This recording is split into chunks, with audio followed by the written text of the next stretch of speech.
ಬೈಕಂಪಾಡಿಯ ಚಿತ್ರಾಪುರದಲ್ಲಿ ಸರಣಿ ಅಪಘಾತ ನಡೆದಿದ್ದು ಪ್ರಯಾಣಿಕರು ಅಪಾಯದಿಂದ ಪಾರಾಗಿದ್ದಾರೆ.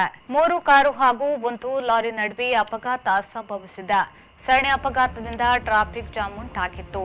ಅಪಘಾತದಿಂದ 3 ಕಾರುಗಳು ನಚ್ಚುಗುಜ್ಜಾಗಿದ್ದು, ಕಾರಿನಲ್ಲಿದ್ದ ಪ್ರಯಾಣಿಕರು ಅಪಾಯದಿಂದ ಪಾರಾಗಿದ್ದಾರೆ.